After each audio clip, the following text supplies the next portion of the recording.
नमस्कार मंडळी, मी प्रतीक्षा. आज मी बनवणार आहे एकदम सोप्या पद्धतीने पालक पनीरची भाजी. कुठलेही जास्त वाटण करायची गरज नाही, कुठल्याही जास्त प्युऱ्या करायची गरज नाही किंवा कुठलेही जास्त मसाले वापरायची गरज नाही. तर इथे मी साधारणतः एक पेंडी पालक घेतले, ती निवडून स्वच्छ अशी धुवून घेतली आणि आता ती गरम पाणी झाल्यानंतर उकडायला टाकली त्यामध्ये पाण्यामध्ये, गरम पाण्यामध्ये. आता मी एकदम सोप्या पद्धतीने सांगितले म्हणून तुम्हाला खूप सोप्या पद्धतीने मी सांगणार आहे. तर पालक उकडतानाच आपल्याला त्यामध्ये काजू आणि बदाम टाकायचे, जेणेकरून तेही उकडतील आणि वाटलंच तुम्हाला हवं तर तुम्ही सेपरेट प्युरी पण बनवून घेऊ शकता. नंतर इथे पालक उकडलेले आहेत. आता मी ते लगेच थंड पाण्यामध्ये टाकते. तुम्ही आता बर्फाचं पाणी, फ्रीजमधलं पाणी असेल तर ते तर उत्तमच, पण इथे माझ्याकडे नव्हतं फ्रीजमध्ये पाणी. मी साधं पाणी घेतले आणि ते आता थंडगार तसंच थंडगार पाण्यामध्ये टाकून घेते पालक. त्याने काय होतं की हिरवागार जो कलर आहे पालकचा तो तसाच टिकून राहतो. त्यामुळे अगोदर थंड पाण्यामध्ये टाकायचं आहे आपल्याला. आणि आता आपल्याला ते लगेच वाटून घ्यायचं आहे. आता मी काजू आणि बदाम पण टाकणार आहे त्याच्यामध्येच वाटताना, आणि मी बदामवरच्या साली काढून घेतल्यात आणि आता हे सगळं मी वाटण करून घेते. तर अशा पद्धतीने प्युरी तयार झालेली आहे इथे. आणि ते मी साधारणतः 100 ग्रॅम पनीर घेतलं आहे. आता मी फ्रीजमध्ये ठेवलेलं पनीर होतं आणि तळून घेणार आहे मी आता पनीर. तुम्ही हवं तर उकडून घेऊ शकता. तर इथे मी तळण्यासाठी टाकलं आहे आणि फ्रीजमध्ये ठेवलेलं होतं मऊ, त्याला बर्फ हे झालेलं होतं, त्यामुळे अशा पद्धतीने त्याचे कुटके निघत आहेत. तर अशा पद्धतीने तळत आलेले आहेत पनीर. ब्राऊन कलर आलेला आहे, तुम्ही बघू शकताय. आणि नंतर मी एका प्लेटमध्ये काढून घेतले. नंतर आपल्याला फक्त आता टोमॅटोची एक प्युरी बनवून घ्यायची आहे. तर इथे मी प्युरी बनवून घेतलेली आहे टोमॅटोची. कांदा बारीक बारीक चिरून घेतला आहे, कोथिंबीर घेतली आहे थोडीशी, कढीपत्ता, धनेपूड, थोडासा पनीर मसाला घेतला आहे आणि आलं लसणची पेस्ट घेतली आहे. आणि आपल्याला रोजचे मसाले म्हणजे तिखट, हळद, जिरे हे तर लागणारच आहे. तर नंतर मी त्याच जे पनीर तळलं होतं त्याच कढईमध्ये अजून 1 चमचा म्हणजे तेल टाकलं आहे. त्यामध्ये जिरे टाकलेत. जिरे छान ब्राऊन झाले की त्यामध्ये कढीपत्ता,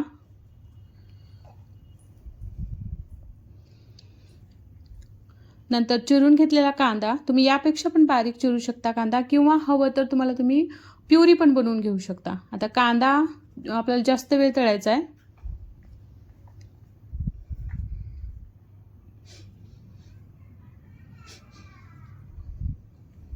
कांदा जास्त वेळ तळून घ्यायचा आहे, कारण कच्चा घेतलं भाजीमध्ये कच्चा लागू नये.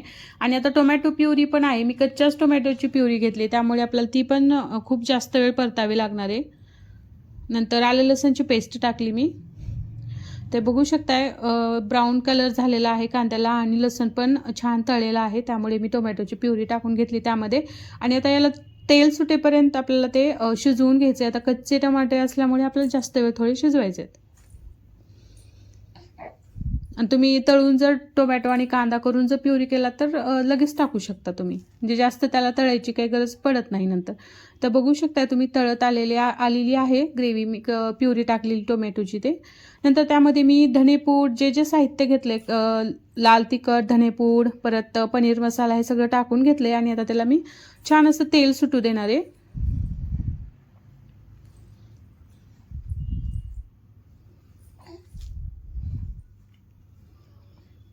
आणि गॅसची फ्लेम लो ठेवायची, आपल्याला तेल सुटायचं म्हणजे मसाले टाकल्यानंतर आपण. आणि ते मस्त असं तेल सुटत आहे. नंतर तेल सुटलं की आपल्याला त्यामध्ये जे आपण वाटण करून घेतले पालकचं ते टाकून घ्यायचं आहे. आणि ते सगळं टाकून आता आपल्याला व्यवस्थित ते मिक्स करून घ्यायचं आहे मसाल्यामध्ये. ती प्युरी पूर्ण एकजीव करून घ्यायचं आहे. आणि तुम्ही बघू शकताय डायरेक्ट थंड पाण्यामुळे टाकल्यामुळे आपल्या पालकाचा जो हिरवेपणा आहे तो कसा टिकून राहिलेला आहे, थोडा पण काळवटपणा आलेला नाहीये त्याला. आणि नंतर त्यामध्ये मी आता तळून घेतलेले हे पनीर टाकणार आहे. आणि शेवटी चवीनुसार मीठ. तुम्ही आता तेलात पण टाकू शकता मीठ. आणि आता आपल्याला वाट बघायची की तेल सुटेपर्यंत आपल्याला शिजवून घ्यायचं, गॅसची फ्लेम लो ठेवून. तर इथे बघू शकताय माझी भाजी बनवून तयार आहे. छान अशी चमचमीत भाजी तुम्ही पण बनवू शकता. तर कशी वाटली रेसिपी माझी? तर उद्या भेटूया. Bye bye.